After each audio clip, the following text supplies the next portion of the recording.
In the age of Instagram, Facebook, and Snapchat stories, it's easy to fall into the trap of thinking everyone has a better life than you. But in fact, most people in this world are just as lost as you and I.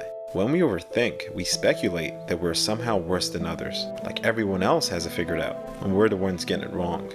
This is completely false. You're not alone and feeling alone. In a Stanford University study, it was discovered that most people think others have a better social life than ours. Think about that. Everyone is worried that everyone else's social lives are more exciting. People are posting pictures of when they're really happy. They're modifying those pictures to be better looking. Even if they're not modifying the pictures, they're at least selecting the pictures for the best lighting, the best angle. So if you look at everyone on Instagram, you might think, man, there are all these happy, beautiful people, and I'm not that good looking and I'm not happy. So I must suck, and that's gonna make people sad. So when in fact, those people you think are super happy, actually not that happy.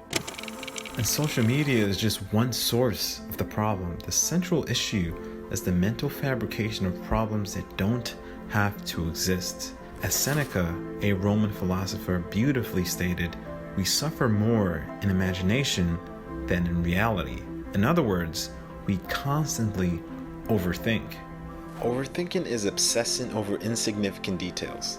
It's the inability to dissociate from negative thoughts. We overthink is give too much significance to unimportant things, pondering over what already happened, or role-playing what is yet to happen, often playing out the worst-case future scenario. Not only is it a waste of mental energy, but this mindset is the cause of a lot of insecurity and psychological stress. It can be difficult to break this mental cycle of overthinking, but there are some key principles that can help us transcend it. There are three in particular which I would like to discuss. The first is Stoicism. In popular vernacular, Stoicism is described as the ability to persevere through hard times without showing weakness. This is an oversimplification of a school of philosophy that is over 2,000 years old and a way of thinking that has guided millions of people from world leaders to world-class athletes. Stoicism, in its true meaning, boils down to accepting that there are some things that we can control and other events that are simply out of our control. When we overthink, we tend to beat ourselves up about our flaws, we cringe at our mistakes, and we don't let ourselves be human. The only matter of concern to a wise and philosophic individual is the things completely under your control. You can't control the movements of the sun and the planets. You can't control whether a leaky ship sinks or makes it to port. You can't control the weather, you can't control other people, you can't control the society around you. There's only one thing and one thing only that you are in control of, and that is you.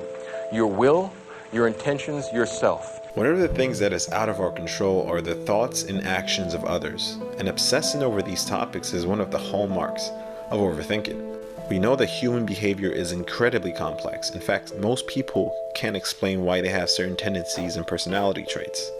Therefore, obsessing over what someone did or might do is a wasted effort. There's no use wondering or worrying about what tomorrow will bring, since tomorrow isn't under your control. Do what's right today and let tomorrow take care of itself. The Stoic philosopher is the man who has liberated himself from fear. The second principle is to embrace the power of vulnerability. Admitting your shortcomings isn't a form of weakness. That vulnerability is not weakness. In fact, I would argue that it's our greatest measure of courage. When we went out and asked people, what is vulnerability? We heard things like, vulnerability is the first date after my divorce. Vulnerability is starting my own company. Vulnerability is taking responsibility for something that went wrong at work. Vulnerability is sitting with my wife who has stage 3 breast cancer and making plans for our young kids. Being vulnerable also allows us to be honest with ourselves. It enables us to have greater internal peace. Gandhi once said, happiness is when what you think, what you say, and what you do are in harmony. There is a great internal peace that is achieved when we can be genuine with ourselves. We can be bold in our openness and breathe a bit easier. The third principle, obsess over something you're naturally drawn to. Something productive, but something you're incredibly passionate about. This lets you temporarily forget about problems, as the mind can only juggle so much at a given time.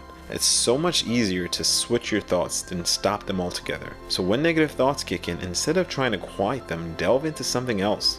Something that takes your mind in a different direction. If you were told you had only 24 hours left to live, how would you spend that time? likely not stuck in your head thinking of negative thoughts.